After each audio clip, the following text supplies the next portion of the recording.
You answered people's hopes, and because of you, by almost every measure, America is a better, stronger place than it was when we started.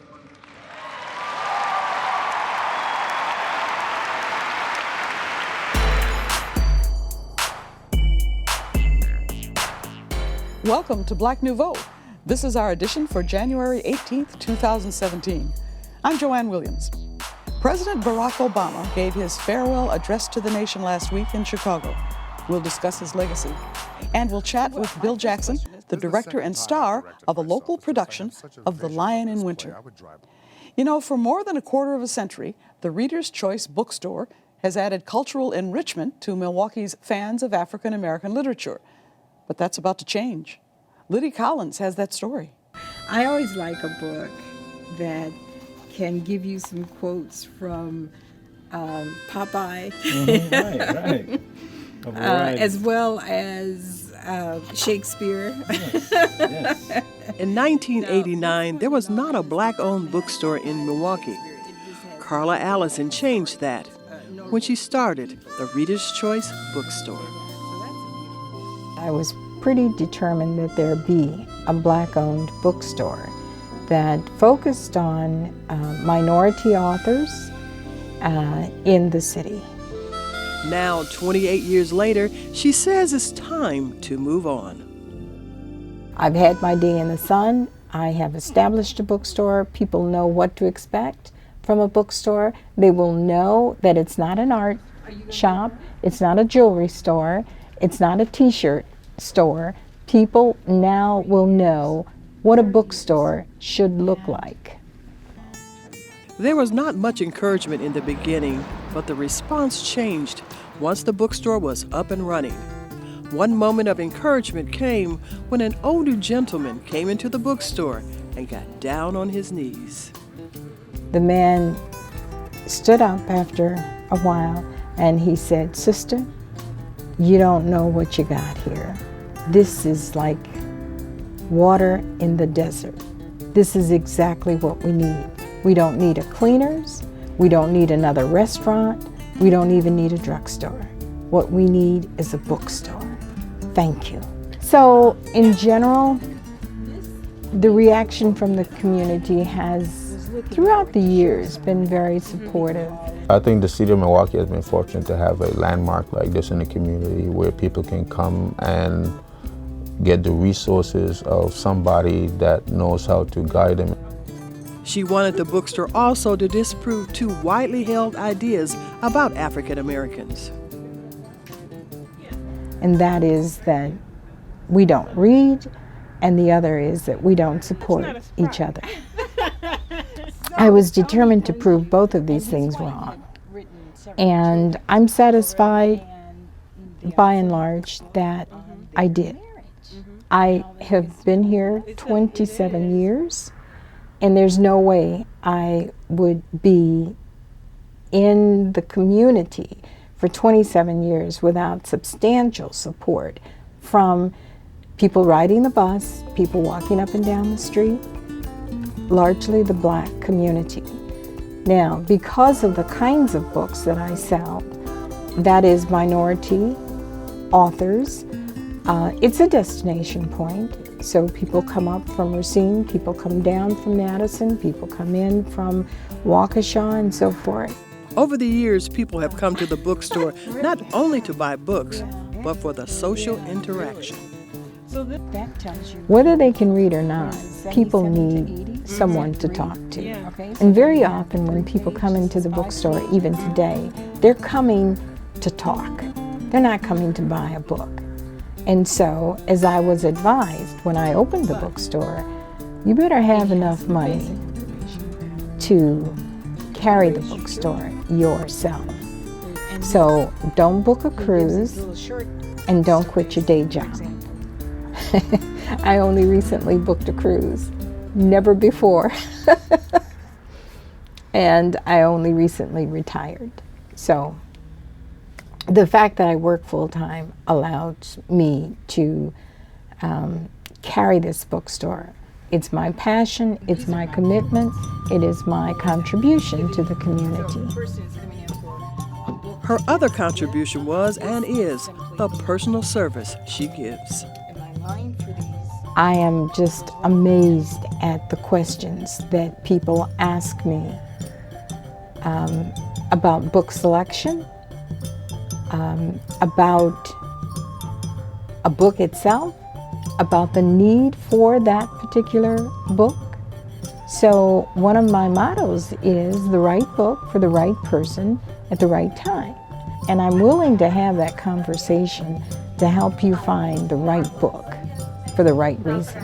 One of the rewards, maybe the biggest reward that I get, because this is not a money maker, the biggest reward that I get is that customer who comes back and says, oh yeah, you know that book that you told me about? You know that book that you referred? Oh, it was excellent. She really loved that book, or he really loved that book. It was just the right book. Now that is very satisfying. So when she's not here anymore, I think the community is really going to lose a giant in the area of literature, if I could say that.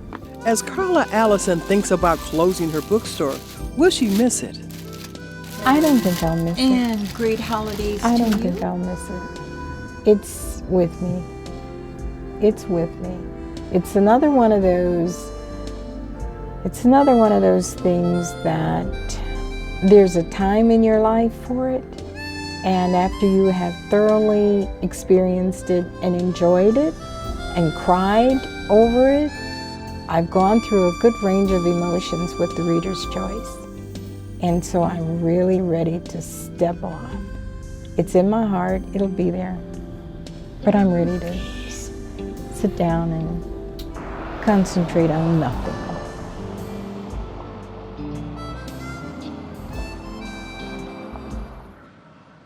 That we, the people, through the instrument of our democracy, can form a more perfect union. In his farewell address, What a radical President idea. Barack Obama reminded us that democracy only works great when we as gift citizens that participate our in it. founders gave to us. And he outlined his administration's achievements. If I had told you 8 years ago that America would reverse a Great Recession, reboot our auto industry, and unleash the longest stretch of job creation in our history,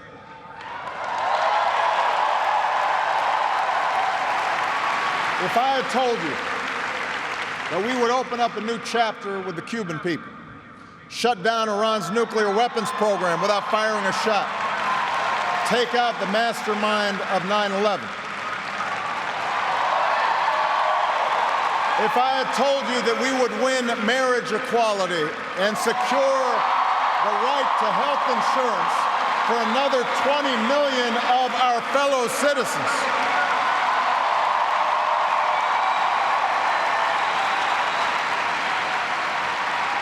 if I had told you all that, you might have said our sights were set a little too high.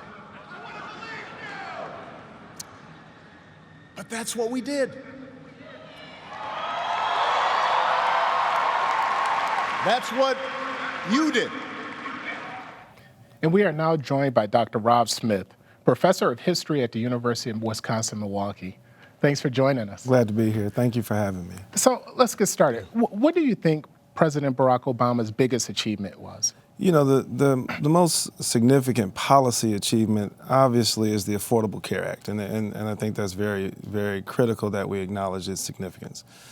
But in 2007 and in 2008, our economy was in a place in this country, and the global economy was in a place that had everybody I knew in some of the most nervous and concerned places. I actually think, if not a close second, maybe his most important and critical achievement was steadying the economy and also giving Americans the belief that indeed our economy would recover and could recover and did recover. That moment in 2007 was so frightening for so many of us, and I think that today we can sit here and almost not remember what it was like at that moment for many of us, for probably all of us in some ways. And here was a man who steadied the ship in a way that restored confidence and belief in both the national economy and then also the global economy. Well, the economy has come back, but there's still talk about repealing Obamacare. Do you think that'll happen? You know, because of the vicious attacks that will occur and be directed at Obamacare, we'll see some weakening of it in some places. But, you know, as you know, politics is tricky. More and more people will start to see the value of Obamacare because it will be attacked. And I think that will help to preserve some of its core components, the components that really give Americans quite a bit of safety in terms of access to decent health care. So I think some of it will survive. A lot of it will be attacked. So getting back to the economy approved overall, but did it approve for African Americans? You know, last night in the farewell address, he talked about this gulf, this chasm, and the challenges with poverty. Obviously, there have been some improvements. I think that the symbolic, the importance of the symbolism of President Barack Obama will resonate for decades and centuries. But we have to always be mindful of the severe economic disparities that are still plaguing our nation. You write about it in brilliant ways. We can't ever ignore that a president can't change some of these very serious systemic problems associated with capitalism. But then we get to this point of, did he do enough for African Americans? Do you think he did? You know, that's a fair question and an unfair question. It's fair because a president is supposed to be concerned about all of the citizens in the nation, and I think it's right to ask an African American president to be concerned about black people, to be perfectly honest. But as commander-in-chief, as president of the United States, that unfortunately is not his only agenda. So to answer your question directly, I think that there are some important outcomes that we have to recognize. One, the willingness for the Obama administration to talk seriously about the criminal justice system. That raised a conversation in ways that I don't think any other president would have. So that's very important. There are some other avenues, though, that other critics have been right to be concerned about, and that is whether or not there have been a set of aggressive enough measures to respond to some of the challenges facing African Americans. In that respect, no, I don't think that happened. But I can't answer that question without talking about the massive resistance our president has faced over the last 8 years. I think a number of the initiatives that would have been included in his preferred stimulus package would have addressed some of the major economic divides, but it was met with his agenda was met with so much opposition that it's unfair to even put all of the burden or the blame on him, given that opposition. Now, Obama is a big history buff. How do you think historians will view his presidency? Well, I think we're seeing it right now. I think we'll have historians who will write some really brilliant, fair, balanced critiques of President Obama. I think we'll have those who will write a whole range of stinging, unfair critiques about President Obama, but the record itself will reflect a president that brought us through the first major depression of the 21st century, the first black president who suffered some of the most gruesome attacks and handled it with dignity and pride and instilled dignity and pride in the nation. And so I think the historical record will lean more toward those positive outcomes and positive developments in terms of what he meant, his character, the achievements that he's been able to accomplish. I think we'll see more of that dominate the historical record. President Obama also spoke about the work that still needed to be done in terms of race relations. After my election, there was talk of a post-racial America. And such a vision, however well-intended, was never realistic. Race remains a potent and often divisive force in our society. Now, I've lived long enough to know that race relations are better than they were 10 or 20 or 30 years ago, no matter what some folks say. You can see it not just in statistics, you see it in the attitudes of young Americans across the political spectrum. But we're not where we need to be. And all of us have more work to do. Are race relations better today, as President Barack Obama claims? You know, that's a tricky question. And it's a question, though, that we have to come back to and continually interrogate. I would say for those of us who fashion ourselves liberal or progressive, we've learned a lot over the last 8 years about the ways in which our experiences and our challenges are connected. And I think that's an important component to understanding the ways in which race relations have improved. And that in a community of folks who might want to make substantive change, we're a bit more aware of the challenges facing African Americans, Latinos, certainly emerging immigrant populations as well. So in reference to improvement, I think we've seen some improvement in that respect. But what we do know for certain is that the very presence of a black president unleashed what was this vicious racism, almost waiting to be thrown out there, and his presence provided the spark for that in a lot of ways, and it was stoked.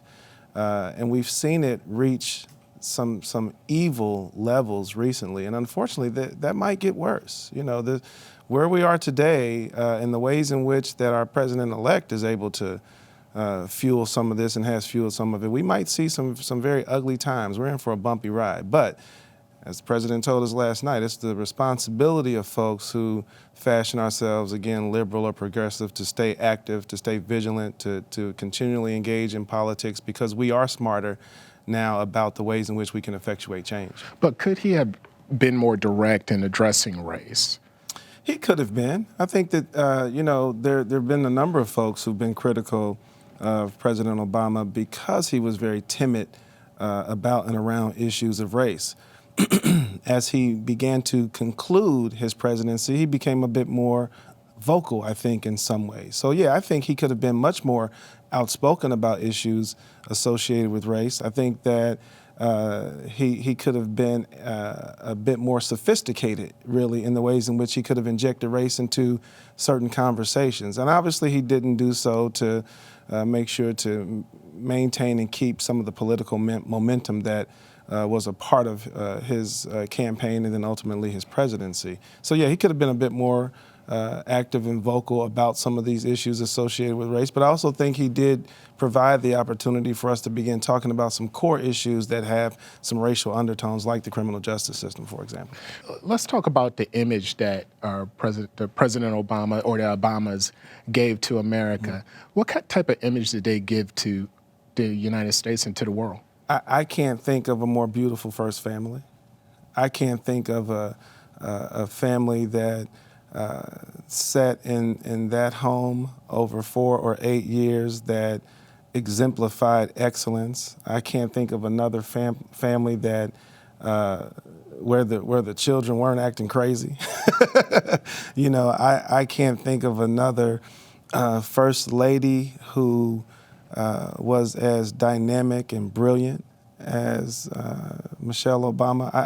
The very presence of the Obamas, not only for African Americans, but for the nation as a whole, they raised the standard and they raised the bar for what a first family is supposed to be and how a first family should carry themselves. I am honored to have experienced the Obamas in the White House, to be perfectly honest.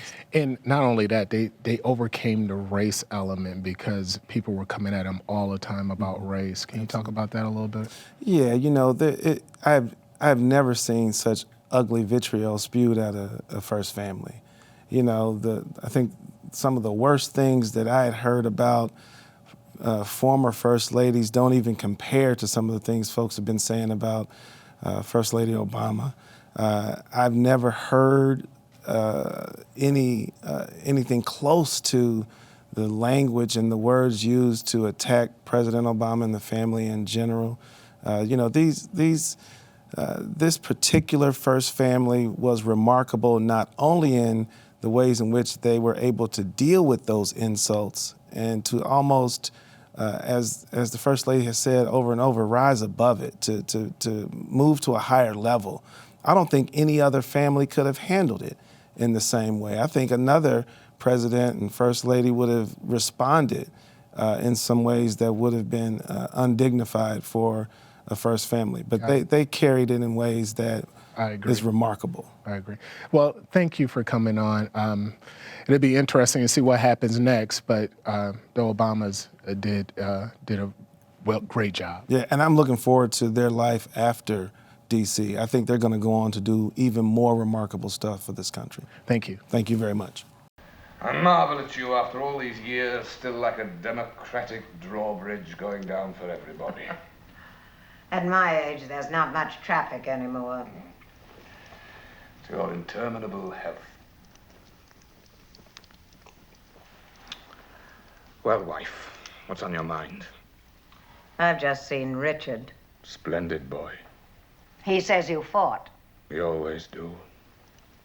Is his impression that you mean to disinherit them? I fancy I'll relent. That's a clip from the 1968 film version of The Lion in Winter. It stars Katharine Hepburn and Peter O'Toole. It won 3 Academy Awards and is based on the 1966 play that starred Robert Preston and Rosemary Harris. In 1999, Lawrence Fishburne starred in a Broadway revival. Our guest, Bill Jackson, is now starring in a new local production of the play, and he directed it too. Welcome. Thank you for having me, Joanne. I'm glad to be here. Well, my first question is, how can you direct yourself? I'll figure that out and I'll let you know. This is the second time I've directed myself. It's just I have such a vision of this play. I would drive a director mad, and I know it.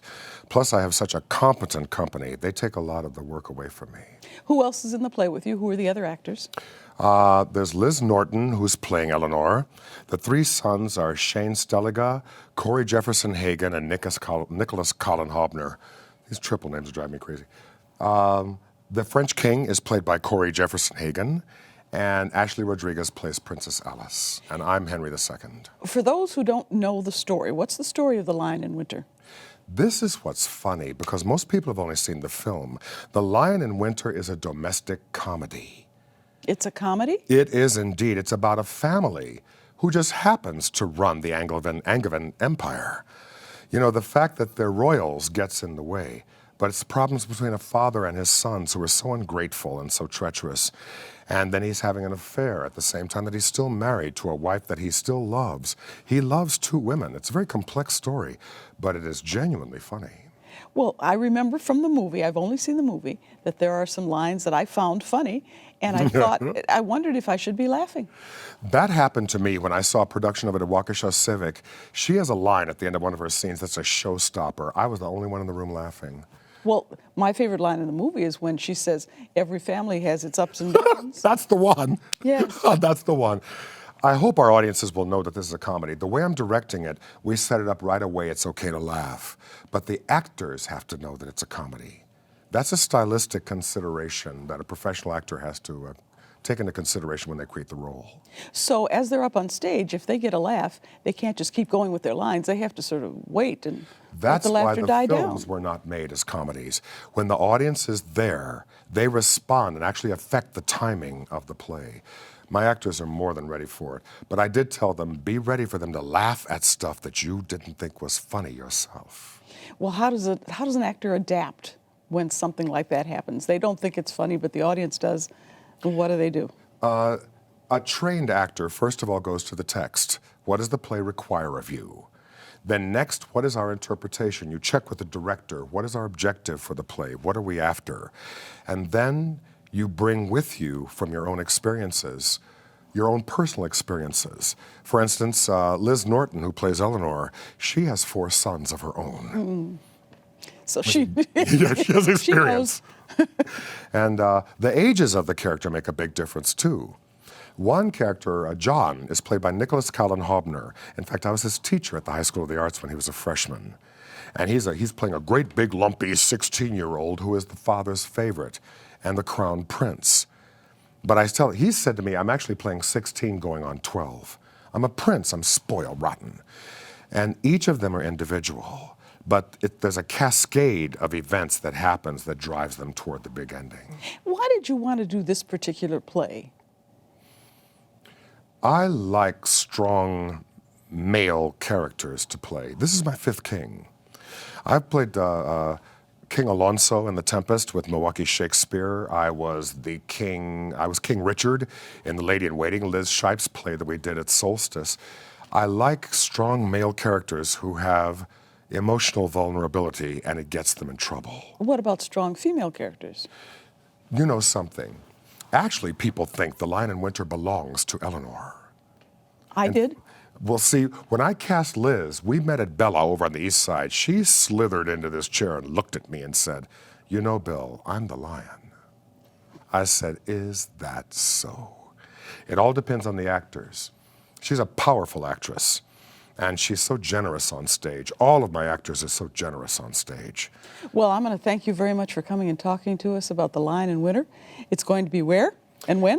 At the Alchemist Theater. It's on KK and Bayview. If you go to thealchemisttheater.com, all one word, you'll get all the information you need, all the reservations, pictures, everything. Starts on January 20th? January 20th, and we close on February 4th. We have a double show that night, as a matter of fact. Okay. When I come to the theater, I'll remember it's okay to laugh. Yes, it is. But please do. Thank you very much. And that's our show for this week. For Black Nouveau, I'm Joanne Williams. Thanks for watching.